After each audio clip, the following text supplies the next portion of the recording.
अस्सलाम वालेकुम guys, welcome back to our another exciting episode. आज का टॉपिक बहुत इंटरेस्टिंग सा है और मेरे ख्याल से बहुत इम्पॉर्टेंट है। जो हमारी यंग यूथ निकल रही है, जो आजकल पाकिस्तान के हालात चल रहे हैं, उसमें हम लोग रोज़ाना की बेसिस पर कुछ ख़रीद रहे होते हैं या तो कुछ कमा रहे होते हैं। But let's be honest, how many of us could actually know कि उनको पैसे किस तरह से इन्वेस्ट करने हैं। We have our special guest जो कि एक BBA स्टूडेंट हैं from Mehran university of Jamshoro and technology, and she is proudly serving as a student ambassador of State Bank of Pakistan. Hi Umme Hani, how are you? Hello, Ruj. How are you? I am pretty good too. अच्छा उम्मे हानी, आप student ambassador भी हैं state bank of Pakistan की। आप कैसे सर्व कर रही हैं और आपका विजन क्या है और आप इस रोल में कैसे आई?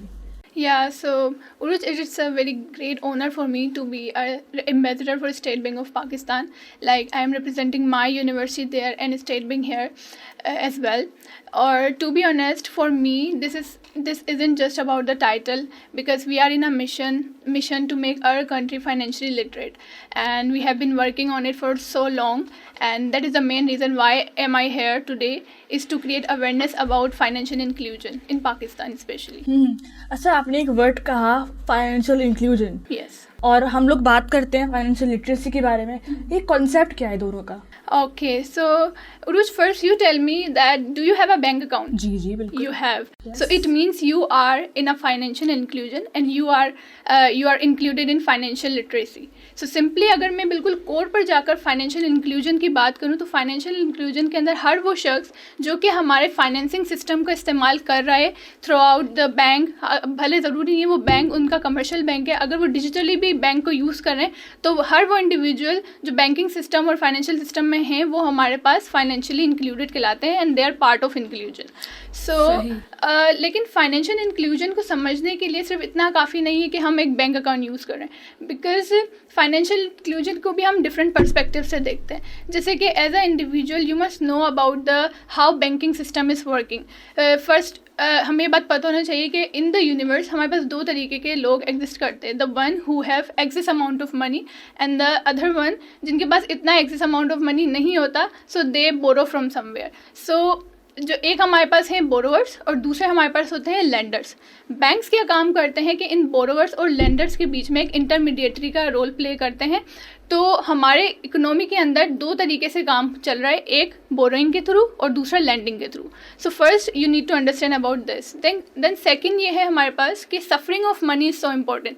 यू मस्ट अंडरस्टैंड दैट एक हेल्दी इकोनॉमी के लिए फ्लो ऑफ मनी बहुत ज़्यादा ज़रूरी है, और मनी जब भी फ्लो करता है कि जब बहुत सारे लोग जो हैं सेविंग करना स्टार्ट करें और बोरोवर्स उसको बोरो करें। लेकिन समटाइम्स क्या होता है कि बोरोइंग और सेविंग हमारे लिए इनफ नहीं होती, then we go towards the third concept that is investment. So investment is create very important part in the whole financial inclusion. सो एक इंडिविजुअल को इन तीन चीज़ों के बारे में ज़रूर पता होना चाहिए for the betterment of their economy कि what is lending, what is saving and what is investing. और फिर थर्ड हमारे पास एक कॉन्सेप्ट ये है कि everyone must know about their budgeting. आपको ये पता होना चाहिए कि मेरे पास कितने पैसे हैं, वो आ कहाँ से रहे हैं और वो जा किस तरीके से रहे, and that is how we can manage our all finance. अच्छा, मतलब if I have my own bank account, so it means that I am the part of that inclusion. Yes. And if not, and I am not the part of that No, inclusion. simple. अच्छा, आप सबको पता है पाकिस्तान की economy कैसी है, तो आजकल जो हालात चल रहे हैं उसके मुताबिक फाइनेंशियल इंक्लूजन में हम लोग क्या स्टेप्स ले सकते हैं और how can we cater this problem? Urooj, अगर हम पाकिस्तान की बात करें तो पाकिस्तान का मेन रीज़न फाइनेंशियल इंक्लूजन के अंदर पीछे रहने का ये नहीं है कि हमारे पास लैक ऑफ रिसोर्सेज हैं या टूल्स की कमी है। ये एक मिक्सचर है बहुत सारी प्रॉब्लम्स का, जैसे कि इसमें एक हमारे पास एक्सक्लूजन आ जाती है, इलिटरेसी आ जाती है, और सबसे बड़ी बात फाइनेंशियल इंस्टीट्यूशंस के ऊपर डिस्ट्रस्ट भी आ जाता है लोगों का।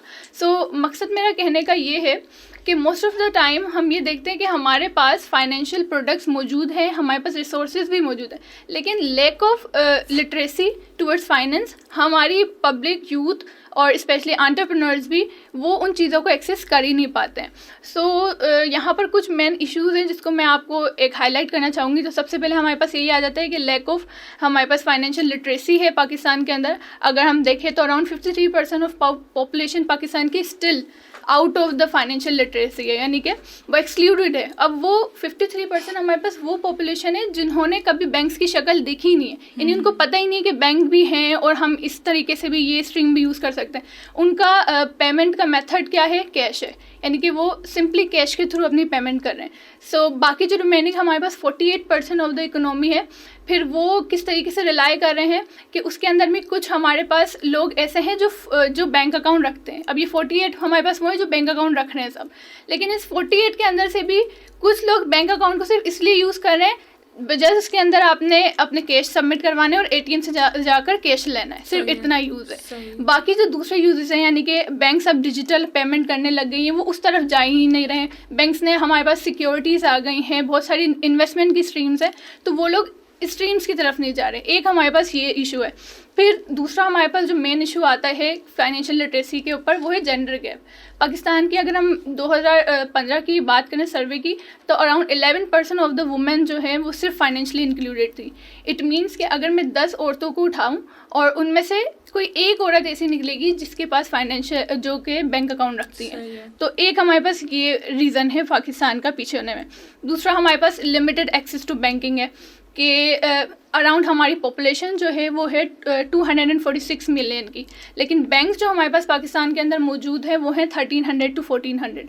तो ऐसा होता है कि जो रूरल एरियाज़ के अंदर हमारे पास लोग हैं वो बैंक जाने के लिए उनको ऑलमोस्ट 14 किलोमीटर to 10 किलोमीटर जाना पड़ता है। तो इस वजह से वो क्या करते हैं कि इनफॉर्मल स्ट्रीम्स यूज़ करना स्टार्ट कर देते हैं, जैसे कि लोकल किराना स्टोर वगैरह जो है वहीं से अपना काम करवा लेंगे, या फिर informal method of investing use करते हैं, जैसे कि हमारे पास लॉटरी सिस्टम बहुत ज़्यादा मशहूर है, कमेटीज़ लोग डालना शुरू कर देते हैं।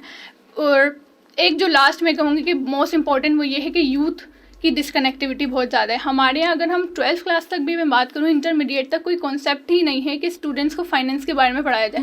इनफैक्ट पेरेंट्स जो है वो अपने बच्चों को दूर ही रखते हैं कि फाइनेंस और बैंकिंग इन चीज़ों से बताया जाए कि ये क्या करेंगे पैसों से के बारे में जानकर। और फिर अगर हम यूनिवर्सिटी की बात करें तो यूनिवर्सिटी में आकर भी अगर हम BBA फाइनेंस के स्टूडेंट हैं तो हमें फाइनेंस के सब्जेक्ट पढ़ाए जा रहे हैं, लेकिन इसके अलावा जो हमारे पास मेडिकल, नेचुरल साइंसेज या फिर इंजीनियरिंग बैकग्राउंड के स्टूडेंट्स हैं उनके लिए तो ऐसी कोई सर्विस मौजूद नहीं है, उन्हें फाइनेंसिंग के बारे में बताया ही नहीं जा रहा है। दैट इज़ वाई कि मोस्ट ऑफ द टाइम हमारे स्टार्टअप्स जो हैं इंजीनियरिंग वगैरह के बैकग्राउंड से वो फेल हो जाते हैं। अच्छा, मैं बताऊँ एक और बात मैंने नोट करी है, लिटरेसी की वजह से ना अब लोगों को अवेयरनेस नहीं है कि अच्छा हम लोग इस तरह से इन्वेस्टमेंट भी कर सकते हैं, तो वो डरते भी हैं। अब उनको पता ही नहीं कि हम लोग 500 से स्टार्ट करते हैं, कर सकते हैं हम लोग अपनी इन्वेस्टमेंट। वो समझते हैं कि भाई नहीं, you need a very huge amount of money. आप 500 से भी स्टार्ट कर सकते हैं, राइट? है ना? अब यही हमारा मिशन है कि हम अब इस पॉडकास्ट के जरिए हम लोगों को अवेयर करें that you must have to start, like you don't have to worry about the money. yes, you can start with a very small amount of 500। और हमारे पास बहुत सारी सिक्योरिटीज, बहुत सारी अब तो खुल भी गए हैं ना, खुल भी गए हैं, सिक्योरिटीज है, there are lot of streams जिसके थ्रू भी आप कर सकते हैं, जिसको हम आगे डिस्कस भी करना है। अच्छा, अभी हमने सीखा कि ह्यूज पॉपुलेशन जो है पाकिस्तान की, उनको पता ही नहीं है क्या करना है। इसी के लिए हमारे पास स्टेट बैंक ऑफ पाकिस्तान है, तो उसने भी बहुत सारे इनिशिएटिव्स लिए हैं, बहुत सारे स्टेप्स उठाए हैं। तो उम्मेहान थोड़ा बताएं क्या कर रही है स्टेट बैंक ऑफ पाकिस्तान? सो अगर हम बात करें फाइनेंशियल लिटरेसी पे, स्टेट बैंक ऑफ पाकिस्तान ने बहुत ज़्यादा लीडिंग रोल क्रिएट करा है। सो अगर मैं इसकी थोड़ी हिस्ट्री की तरफ से जाऊँ तो हम अगर 2001 की बात करते तो सबसे पहले हमारे पास आया था एक माइक्रो फाइनेंस ऑर्डिनेंस एक्ट। उस एक्ट के थ्रू हमारे पास माइक्रो फाइनेंस बैंक खुले थे। तो अगर आपको पता हो कि माइक्रो फाइनेंस बैंक का हमारे पास काम ही यही होता है कि वो क्या करते हैं, स्मॉल लोन्स देते हैं। तो पहले जब माइक्रो फाइनेंस बैंक नहीं होते थे तो लोगों को सबसे ज़्यादा इशू ये होता था, जो फार्मर्स हैं या फिर लिटरेसी में कम पॉपुलेशन है, वो बैंक्स नहीं जाते थे, वो बैंक्स जाने में हेजिटेट होते थे। तो माइक्रो फाइनेंस बैंक खोले इसी तरीके से गए थे कि अगर आपके छोटे लोन्स हैं, स्मॉल लोन स्कीम, तो आप उसकी तरीके से उसकी थ्रू जो है आप उनको पास करवा सकते हैं। फिर उसके बाद स्टेट बैंक ने 2008 के अंदर ये रूरल हमारी पॉपुलेशन का मसले को हल करने के लिए नॉन बैंकिंग अपना ब्रांचेस स्टार्ट करी। अब नॉन बैंकिंग ब्रांचेस हमारे पास बैंक की वो ब्रांचेस हैं जिसके अंदर उन्होंने अपने अपने लोकल एरियाज़ में जाकर बैंक्स ने एजेंट बनाना स्टार्ट करें। अब वो एजेंट कौन है? हमारी लोकल किराना स्टोर। अच्छा। आजकल आप जो देखती हैं कि हमारे पास जो कम्युनिकेशन की स्टोर होती है, किसी के पास फोटो कॉपियर मशीन है तो वो साथ में रख लेते हैं कि हम इजी पैसा की सर्विस भी दे रहे हैं। या फिर हम कोई छोटी चीज़ वगैरह की शॉप पर जाते तो वो कहते हैं कि हमारे पास इजी लोड की सर्विसेज अवेलेबल है। तो ये सब कुछ स्टेट बैंक ऑफ पाकिस्तान ने ही करवाया था कि ब्रांचलेस बैंकिंग का कॉन्सेप्ट आया था 2008 के अंदर, जिसमें उन्होंने लोकल जो किराना स्टोर है उनको अपना एजेंट बना दिया था। उनकी ट्रेनिंग दी गई थी बाकायदा, ताकि जो है रूरल एरियाज़ के अंदर भी जहाँ पर बैंक की सर्विसेज मौजूद नहीं है लोग अवेल कर सकें इन सर्विसेज को।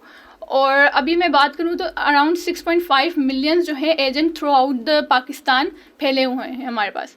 फिर ब्रांचलेस बैंकिंग के अंदर ही एक और रिवोल्यूशन आया था हमारे पास 2019 में, जो कि है इजी पैसा।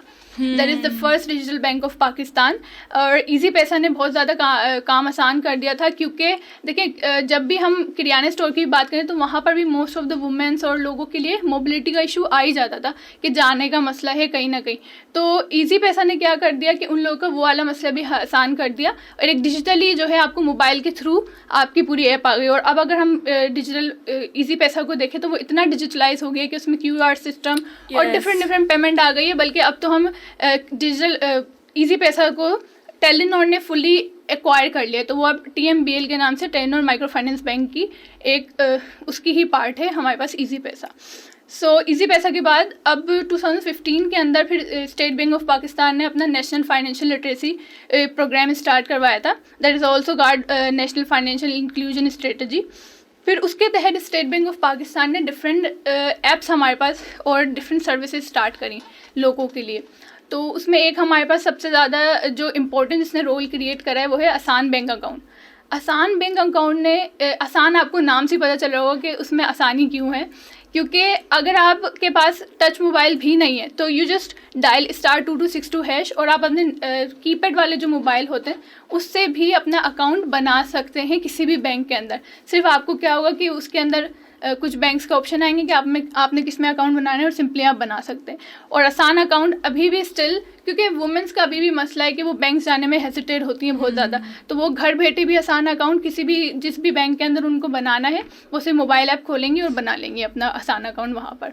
सिमिलरली मतलब इसके अंदर हमारे पास प्रोसेस एक तो बहुत ज़्यादा छोटा है, डॉक्यूमेंटेशन भी कम होती है, कोई इनकम के प्रूफ भी नहीं हमसे मांगे जाते, और आप सिंपली कोई भी स्टूडेंट हैं, आप अर्निंग करते हैं नहीं करते, तो आसान account is very good for everyone, कोई भी इसको बना सकता है। फिर हमारे पास एक रास्ट पेमेंट सिस्टम जो अभी लॉन्च हुई है, दैट इज़ वेरी गुड, कि अगर आप अपना बैंक अकाउंट नंबर किसी के साथ शेयर नहीं करना चाहते या फिर शेयर भी नहीं करना चाहते, अपनी मनी सेंडिंग को कन्वीनियंट बनाना चाहते हैं, तो उसके लिए रास्ट एक बहुत अच्छा हमारे पास प्लेटफॉर्म है। उसमें सिंपली आपने क्या करना है कि अपने बैंक अकाउंट नंबर को सिर्फ कनेक्ट करना है आपने किसके साथ, अपने मोबाइल नंबर के साथ। तो आपको कहीं भी कोई पेमेंट ट्रांसफ़र करनी है, आपको पूरा बैंक अकाउंट नंबर सेंड करने की ज़रूरत नहीं है। आप सिंपली क्या करेंगे, अपने नंबर को शेयर कर देंगे और आपको पेमेंट कर दी जाएगी। तो रास्ट के अंदर ये वाली भी हमारे पास सर्विसेज मौजूद है। रास्ट के अंदर हमारे पास QR स्कैनर है, क्योंकि अब हमारा ये टारगेट था थ्रू स्टेट बैंक के साथ कि हमने हमारे मर्चेंट्स को हम चाह रहे हैं कि जो शॉप्स कीपर हैं वो भी अब QR सिस्टम के ऊपर आ जाए। लाइक आप अगर लोकल कपड़ा मार्केट वगैरह में लेने जाती है तो आप बताएं वहाँ पर आपने देखा है कि हमारे पास QR स्कैनर मौजूद हों शॉपकीपर्स के बाद? हाँ होते हैं, बहुत कम होते हैं, लेकिन बहुत कम होते हैं एज़ कम्पेयर अगर हम दूसरे कंट्रीज़ के देखें तो वहाँ ये बहुत एक फ्रिक्वेंटली ये चीज़ें की जा रही हैं। सो इस वजह से स्टेट बैंक का ये विजन है कि हम ज़्यादा से ज़्यादा शॉपकीपर्स के पास भी QR स्कैनर्स लेकर जाएं, ताकि जब आप घर से निकलें तो आप ईजिली विदाउट कैश निकलें, कि आपको पता है कि अब तो हर जगह QR स्कैनर मौजूद है और हम उसकी सर्विस अवेल कर सकते हैं। मतलब स्टेट बैंक ऑफ पाकिस्तान इतना ज़्यादा काम कर रही है, फ्रॉम किरानी एजेंट से लेकर digital wallets and all stuff like that. तो मतलब काफ़ी आपको आसानी प्रोवाइड कर रही है, बट स्टिल लोगों को अवेयरनेस ही नहीं है। Due to lack of awareness हम लोग इन रिसोर्सेज को यूज नहीं कर पा रहे हैं। अच्छा हानि, आप मुझे ये बताएं कि हम लोग बैंकिंग ऑफ इक्विटी के बारे में भी बात कर रहे होते हैं, देयर इज अ कॉन्सेप्ट, क्या कॉन्सेप्ट है? अच्छा, तो स्टेट बैंक ऑफ पाकिस्तान ने जब अपना फाइनेंशियल इंक्लूजन का प्रोग्राम निकाला था तो उसी के साथ बैंकिंग ऑन इक्वलिटी पे भी बात की गई थी, काम किया गया है काफ़ी। वो रीज़न ये है कि जेंडर गैप की वजह से, जैसे कि मैंने बताया कि इन 2015 के अगर हम सर्वे की बात करें तो 11% ऑफ द वुमेन ऐसी थी जिनका खाली हमारे पास बैंक के वो फाइनेंशियली जो लिटरेट तबके के अंदर पाकिस्तान में आती थी। तो इस वजह से स्टेट बैंक ऑफ पाकिस्तान की तरफ से बैंकिंग ऑन इक्विटी का कॉन्सेप्ट निकला, जिसमें उन्होंने बहुत सारे इकदाम लिए थे, जिसमें से एक ये था कि तमाम बैंक्स को स्टेट बैंक ने ऑर्डर दिया कि आपकी जो भी ओवरऑल स्टाफ है बैंक के अंदर, उसमें at least 20% of the staff female होना चाहिए। एंड बैंक्स ने इस बात को एश्योर करा उन्होंने। अब जो है अगर आप देखेंगे तो बैंक्स के अंदर बहुत से स्टाफ फीमेल मौजूद हैं, तो ये टारगेट अचीव किया गया। फिर सेकंड के हर बैंक्स के अंदर एक वुमेन चैंपियन बनाई गई। वुमेन चैंपियन का क्या काम था कि अगर कोई भी फीमेल आती हैं स्पेशली, तो उनको वुमेन चैंपियन जो है कम्युनिकेट करेंगी उनके साथ और उनको फाइनेंशियल सर्विसेज और जो भी चीज़ें उनके बारे में बताएंगी, ताकि जो औरतों की हेजिटेशन है अबाउट बैंकिंग, क्योंकि औरतें अगर हम पाकिस्तान में देखें तो वो हमेशा मर्दों पे डाल देती हैं जब भी बैंकिंग और फाइनेंसिंग की बात आती है। आप जाइए, आप करें, हम नहीं करेंगे। और ATM यूज़ करने की बात आ रही है तो वो मर्दों पर छोड़ देती हैं। और इसके मेन रीज़न हमारे सोसाइटियल नॉर्म्स ही हैं कि औरतों के नाम पे कोई डॉक्यूमेंटेशन नहीं की जाती। अगर हम लैंड के डॉक्यूमेंट्स देखें वो औरतों के नाम पे नहीं होते। तो इस वजह से औरतों को हमारी सोसाइटी में इतनी अवेयरनेस दी ही नहीं गई है, इसलिए वो हेजिटेट है। तो स्टेट बैंक ऑफ पाकिस्तान ने कुछ ये मेजर स्टेप्स लिए थे, जिसके बाद हमने एक बहुत वास्ट चेंज देखा कि ये जो हमारा 11% था वो ज़्यादा होकर 2018 के अंदर 27% जो है अचीव कर लिया था टारगेट। यानी कि 27% अब पाकिस्तान में वुमेन वो फाइनेंशियली लिटरेट हैं। लेकिन स्टिल इसके ऊपर काम हो रहा है और अराउंड हमारे पास फाइनेंशियल लिटरेसी वीक अभी भी स्टेट बैंक ऑफ पाकिस्तान ने सेलिब्रेट करा था, और उसके तहत 7,700 वुमेंस को डिफरेंट रूरल एरियाज़ के अंदर कैंप्स लगवाए गए और वहाँ पर उनको अवेयरनेस दी गई। अच्छा। और ये तमाम जो 7,700 वुमेन्स हैं ये इंक्लूड हो गई हैं फाइनेंशियल सिस्टम के अंदर, यानी इनके बैंक अकाउंट खुल गए हैं और ये प्रॉपर्ली काम कर रही हैं। Yes, there come financial inclusion. So state bank ने ये करता। और एक जो मोस्ट इंपॉर्टेंट बहुत अच्छी चीज़ मुझे बैंकिंग ऑन इक्वालिटी की लगी वो ये कि स्टेट बैंक ने ओनली वुमेन ब्रांच भी ओपन करवाई है बहुत से बैंक्स की। अगर आप हैदराबाद तो मतलब में वहाँ पे सिर्फ खवातीन ही होंगी? सिर्फ खवातीन। हैदराबाद में आप ऑल कैंपस में जाएं सिंध यूनिवर्सिटी के, तो वहाँ पर ब्रांच सिर्फ ओनली वुमेन है, आपको एक आदमी फीमेल स्टाफ नहीं दिखेगा। तो वो इसी वजह से ताकि फीमेल ज़्यादा जाएं। तो ये तो मतलब स्टेट बैंक ऑफ पाकिस्तान बहुत प्रमोट कर रहा है ना, स्पेशली हम जैसे खवातीनों को। सही, हम तो चलें, हमारा काम है, हम लोग जॉब करते तो हमारे लिए इम्पोर्टेंट है, पर जो लोग हाउस वाइफ हैं, जो खवातीन जो जिनका इतना नहीं है, उनके लिए भी इम्पोर्टेंट है या बस चलेगा काम? नहीं, बैंक अकाउंट हर किसी के लिए इम्पोर्टेंट है। देखें, आप हाउस वाइफ हैं या एंटरप्रेन्योर्स, फाइनेंशियल फ्रीडम तो हर किसी को चाहिए। अगर आप घर के अखराजात पूरे कर सकती हैं, आप जाके ग्रोसरी ले रही हैं, आप घर के होम चोर्स कर रही हैं अच्छी तरीके से मैनेज, तो आप एक अपना बैंक अकाउंट क्यों मैनेज नहीं कर सकती? और लिटरली उरुज मैंने अपनी फैमिली मेम्बर्स में भी बहुत सी फीमेल्स के अकाउंट्स बनवाए and I see clear result कि उनको एक अच्छा लगता है, सेंस ऑफ बिलोंगिंग फील होती है कि हाँ हमारा अकाउंट है, अब तुम मुझे कैश पेमेंट नहीं करोगी, अब जो है मुझे बैंक में चाहिए। एक प्राउड फीलिंग भी तो होती है ना? आता है इस तरीके से। ये अच्छा, हम जैसे जो हम BBA कर रहे हैं, ठीक है, हमारा स्टार्टअप्स हैं, स्पेशली हमारे अराउंड तो बहुत सारे स्टार्टअप्स हैं। इन स्टार्टअप्स को स्टेट बैंक ऑफ पाकिस्तान किस तरह हेल्प कर रही है? अच्छा, तो स्टार्टअप्स की ये कि पाकिस्तान की अगर हम बात करें अराउंड 5 मिलियन SMEs पाकिस्तान के अंदर काम कर रही हैं इस वक्त। सो स्टेट बैंक ने जब इसको देखा, और फिर ये था कि only 7% of the bank credit वहाँ पर जा रहे थे उनकी तरफ, तो इसलिए हमने कुछ स्टेट बैंक की तरफ से फाइनेंशियल स्कीम भी निकली थी, जिसमें एक हमारे पास रीफाइनेंस स्कीम है। रीफाइनेंस में क्या होता है कि लो मार्केट रेट के ऊपर एंटरप्रेन्योर सोल प्रोप्राइटर को वो दिए जाते हैं, हमारे पास लोन्स दिए जाते हैं ताकि वो आराम से ले सकें। उसके अलावा हमारे पास क्रेडिट गारंटी स्कीम थी, जिसमें कोई कोलेटरल की ज़रूरत नहीं होती, यानी कि जब आप कोई लोन लेने जाते हैं तो आपको कुछ चीज़ ज़्यादा गिरवी रखवानी पड़ती है, तो यहाँ पर कोई कोलेटरल आपको रखवाना नहीं पड़ेगा। आप आसानी से लोन ले सकते हैं। फिर बिजनेस बहुत अच्छा अपॉर्चुनिटी है, एक बहुत अच्छी है, क्योंकि इसके लिए आसानी हो गई है ना अब लोग, ताकि स्टेट बैंक का मकसद ये है कि ज़्यादा से ज़्यादा लोग जो है इसके अंदर आएँ, अपना स्टार्टअप डेवलप करें और फ़ायदा उठा सकें। फिर एक हमारे पास बिजनेस डेवलपमेंट स्कीम भी है, जो कि NIC आप देखते हैं, NIC है, इग्नाइट के प्रोजेक्ट्स हैं, स्मैडा हो गया, तो ये सब कुछ भी स्टेट बैंक ऑफ पाकिस्तान की तरफ से ही प्रोजेक्ट्स है जो कि SMEs को प्रमोट करने के लिए हैं। सही। अच्छा, मुझे ये बताएं, ठीक है, हमने सारी बातें कर ली, ये हमें देगा, हम जैसे जो स्टूडेंट्स हैं, हम जो यंग यूथ है, उनको कैसे फ़ायदा मिलेगा? देखें, ज़्यादातर हमें यही होता है कि जब भी मैं किसी स्टूडेंट से बात कर रहे होते हैं कि आपने बैंक अकाउंट बनाना चाहिए वो, तो वो ये कहते हैं कि हमें क्या ज़रूरत है। तो देखें करंटली हो सकता है कि आपके मामलात खाली एक डिजिटल बैंक ईजी पैसा को इस्तेमाल करके ही हो जाए, लेकिन एज अ स्टूडेंट आपका हर किसी का अपना एक विजन होगा। किसी ने आगे जाके जॉब करनी है तो किसी ने अपना स्टार्टअप कंटिन्यू करना है। अगर मैं अपनी एग्जांपल लूँ तो मुझे मेरा एक अपना स्टार्टअप है एंड आई नो कि अगले 5 साल के अंदर मैंने उसको आगे लेकर चलना है। तो मैं क्या करूँगी, उसके फुटप्रिंट्स मैं अभी से क्रिएट करना स्टार्ट करूँगी, क्योंकि स्टार्टअप्स हो या जॉब हो हमें कभी ना कभी लोन कैश की ज़रूरत पड़ती है और उसके लिए हमें इंस्टीट्यूशंस के साथ जुड़ना पड़ता है। और इंस्टीट्यूशन आपको कभी भी ऐसा ट्रस्ट नहीं करती कि आपने मुँह से जाकर बोला और उन्होंने आपको कैश दे दिया। नो, अगर आपकी बैक के ऊपर एक फुटप्रिंट है कि आप प्रॉपर चैनल से चलते हुए आ रहे हैं तो ही आपको इन स्कीम से फ़ायदा हो सकता है। तो इसी वजह से as a youth, as a entrepreneur, as a young profession आप सबको चाहिए कि अपना रिकॉर्ड अभी से कायम करें। वो रिकॉर्ड ऐसे ही होगा कि आप अपना बैंक अकाउंट अभी से स्टार्ट कर दें, ताकि in coming 5 year to 10 year जब आप कहीं भी कैश की लिए जाते हैं, इधर आप ग्रांट्स लेने के लिए जा रहे हैं और आप या फिर लोन लेने के लिए जा रहे हैं, तो आप ये बता सकें कि फ़लाँ बैंक के साथ मेरा 10 साल से ताल्लुक़ है और आप मेरी फाइनेंशियल स्टेटमेंट चेक कर सकते हैं। I am clear from all of that kind of. सही, तो हमारे पास बेसिकली बहुत अच्छी बेनिफिट्स मिल रहे हैं। एक विजन क्रिएट, मेरे ख्याल से हमने जो बातें की हमारी ऑडियंस समझ पा रही होगी इसको। They are getting aware about what is financial literacy and what is financial inclusion and all that. I hope आपको अच्छा भी लग रहा हो और समझ में भी आ रही हो चीज़ें। अच्छा हानिफ, आप ये बताएं कि हमारे जो लिसनर्स जो हमारी ऑडियंस है वो अपने आप को फाइनेंशियली जो है इंडिपेंडेंट कह लें या फिर अपने आप को खुद से लिटरेट कैसे बनाएगी?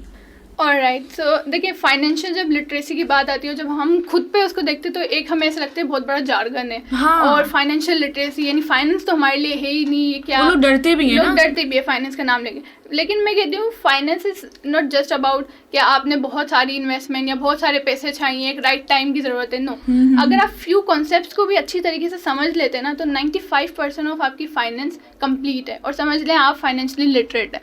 तो उन कॉन्सेप्ट्स को मैंने 6 पार्ट्स के अंदर डिवाइड किया हुआ है। द नंबर 1 जो मैं कहती हूँ budgeting, the first step towards your finance. कि बजटिंग हर इंसान को पता होनी चाहिए कि अबाउट मेरे पैसे आ कहाँ से रहें, मैं उसको कहाँ लेकर जा रहा हूँ। ये चीज़ मेन कॉन्सेप्ट है। और इसके लिए मैं एक सिंपल ट्रिक सबको बताना चाहूँगी कि आप रूल ऑफ 50, 30 एंड 40 फॉलो करें। यानी कि 50% ऑफ आपकी, अगर आप एम्प्लॉयड पर्सन है तो आपकी अपने पैसे, और अगर आप एम्प्लॉयड पर्सन नहीं है, आपकी पॉकेट मनी है, सेविंग है, कुछ भी, वो तो 50% ऑफ योर मनी आपने लगानी है अपनी नीड्स पे, यानी अपनी डेली ट्रांसपोर्टेशन, खाना वगैरह, इन चीज़ों पे। रिमेनिंग आपके पास 40% जो है वो आप अपनी किस चीज़ पे लगाएंगे, वांट्स के ऊपर। वांट्स में आपकी तमाम आउटिंग आ गई, आपने अच्छा खाना है, रेस्टोरेंट में जाना है, कुछ भी, एनीथिंग, कोई न्यू पर्स, जो भी आपको लेना है, वो 40% अपने पैसे आप अपने वांट्स में लगाएं। लेकिन जो रिमेनिंग पर्सन आपकी 30 रह गया है, वो 30% आपने उसको सेव करना है। सेव करें या इन्वेस्ट करें। तो इस तरीके से एक प्रॉपर बजटिंग के साथ आप चल सकते हैं। और वो जो कॉन्सेप्ट होता है हमारे पास कि आजकल तो माल में बरकत ही नहीं रही है और पैसे बच ही नहीं रहे, तो वो वाला कॉन्सेप्ट भी फिर इससे हमारे पास ख़त्म हो जाता है बिल्कुल। फिर सेकंड हमारे पास वही सेविंग का कॉन्सेप्ट आता है। अब सेविंग की जब बात आती है तो लोग समझते हैं कि सेविंग हम इसलिए, सेविंग करना मतलब कंजूसी। अब वो अपनी ज़िंदगी से तमाम आसाइशें ख़त्म कर देंगे। इट डजंट मीन्स कि आप अपनी ज़िंदगी को बहुत बोरिंग बना देंगे। सेव करें फॉर योर फ्यूचर, ताकि खुदा ना खास्ता अगर कोई इमरजेंसी आ जाए तो आपके पास एक पीस ऑफ माइंड है कि मेरे पास इतना फ़ंड मौजूद है और मैं उसको यूज़ कर सकती हूँ।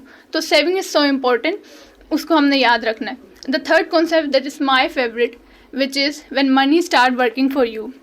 समझ गई होंगी, that is investment. So investment की जब भी बात आती है तो मुझे एक लाइन याद आ जाती है जो कि रिच डैड पुअर डैड से है कि most of us spend our whole life working hard for money, but very few of us understand how to make money work hard for us. तो मनी वर्क हार्ड हमारे लिए तभी करती है जब हम पैसिव इनकम कमाते हैं। और पैसिव इनकम की सिर्फ एक ही मेन स्ट्रीम है, वो है हमारे पास investment. The more you invest the more you earn the passive income. क्योंकि जब आप सोते हैं तो सिर्फ आप ही सोते हैं, आपका पैसे नहीं सो रहे होते। वो काम भी करता है और वो ग्रो भी होता है। तो इन्वेस्टमेंट इज़ सो इम्पोर्टेंट। अब वही ना, मैं बताऊँ आपको एग्जांपल दूँ। अब मैंने कुछ लोगों को देखा है ना, वो लोग पैसे सेव करते हैं in their own pocket money, अपनी मतलब पॉकेट में रखते हैं, कोई इन्वेस्टमेंट नहीं करते। आफ्टर 1 ईयर वो तो वहीं पड़े हुए, और उसके कंट्रास्ट में जो इन्वेस्टमेंट कर देता है स्टॉक्स में या बॉन्ड्स में या कहीं भी, उसके पैसे मल्टीप्लाई हो जाते हैं। और वो डेप्रिशिएट हो गया, वो अप्रिशिएट हो गया।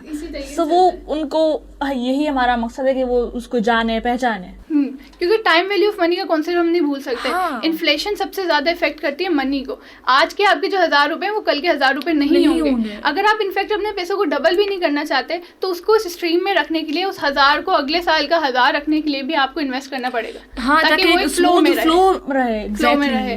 तो इन्वेस्टमेंट के लिए मैं, क्योंकि हमारे पास जो ऑडियंस है उसके अंदर नॉन फाइनेंशियल बैकग्राउंड से बहुत सारे लोग होंगे, तो इस वजह से मैं कुछ ऐसी इन्वेस्टमेंट की स्ट्रीम्स बताऊंगी जो कि हर किसी के लिए अवेलेबल है, कोई भी आसानी से कर सकता है। वैसे तो हमारे पास शॉर्ट टर्म और लॉन्ग टर्म दोनों टाइप की इन्वेस्टमेंट होती है। लॉन्ग टर्म, शॉर्ट टर्म में हमारे पास छोटे मोटे जो सिक्योरिटीज़ है, आप किसी भी बैंक जाके पूछ सकते हैं। ट्रेजरी बिल्स है हमारे पास, वो गवर्नमेंट ऑफ पाकिस्तान की तरफ से होता है, और हमारे पास CDs हैं, सर्टिफिकेट ऑफ डिपॉजिट वगैरह, ये आ जाते हैं। लॉन्ग टर्म्स में हमारे पास आ जाती हैं स्टॉक एक्सचेंज के अंदर इन्वेस्ट करना, और सेकंड हमारे पास म्यूचुअल फंड्स।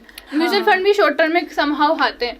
तो ये सारी चीज़ें आप इन चीज़ों के थ्रू इन्वेस्ट कर सकते हैं। और म्यूचुअल फंड में सबको सजेस्ट करूँगी कि अगर आपने कुछ भी नहीं करना तो you just invest on mutual fund, क्योंकि म्यूचुअल फंड के अंदर क्या होता है कि आप किसी भी एसेट मैनेजमेंट कंपनी के पास जाएंगे। एसेट मैनेजमेंट कंपनी हमारे पास HBL है, मिज़ान है, MCB, कोई भी बैंक, उनकी नॉन बैंकिंग फाइनेंशियल ब्रांच में आपने सिंपली जाना है और वहाँ जाकर उनके फाइनेंशियल एडवाइज़र से बात करनी है कि मैंने म्यूचुअल फंड खरीदना है।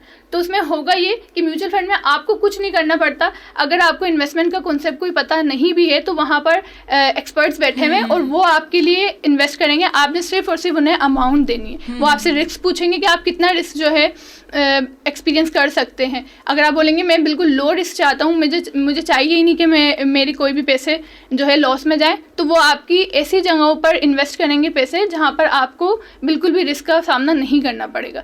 So mutual fund is one of the best option, जो कि मैं कहूँगी हर किसी को इसकी नॉलेज भी होनी चाहिए और आपने इसमें इन्वेस्ट भी करना चाहिए। Either you are from any background, आप इंजीनियरिंग हैं, आप नेशनल साइंस हैं, आप मेडिकल हैं, you must invest on it. और इसके अंदर आप मिनिमम 500 से भी इन्वेस्ट कर सकते हैं। और अगर किसी को, जाहिर सी बात है, हम एक इस्लामिक कंट्री के अंदर रहते हैं तो हमारे पास हलाल हराम का कॉन्सेप्ट भी होता है। सो हमारे पास शरिया कंप्लाइंट फंड्स भी मौजूद हैं जो हम इस्लामिक बैंक्स के थ्रू भी ले सकते हैं। म्यूचुअल फंड आप यूँ समझ लें, एक स्विमिंग पूल है, उसमें बहुत सारे लोग जो है वो पैसे जमा करते हैं और जो पैसे जमा कर रहा होता है उनको खुद भी नहीं पता।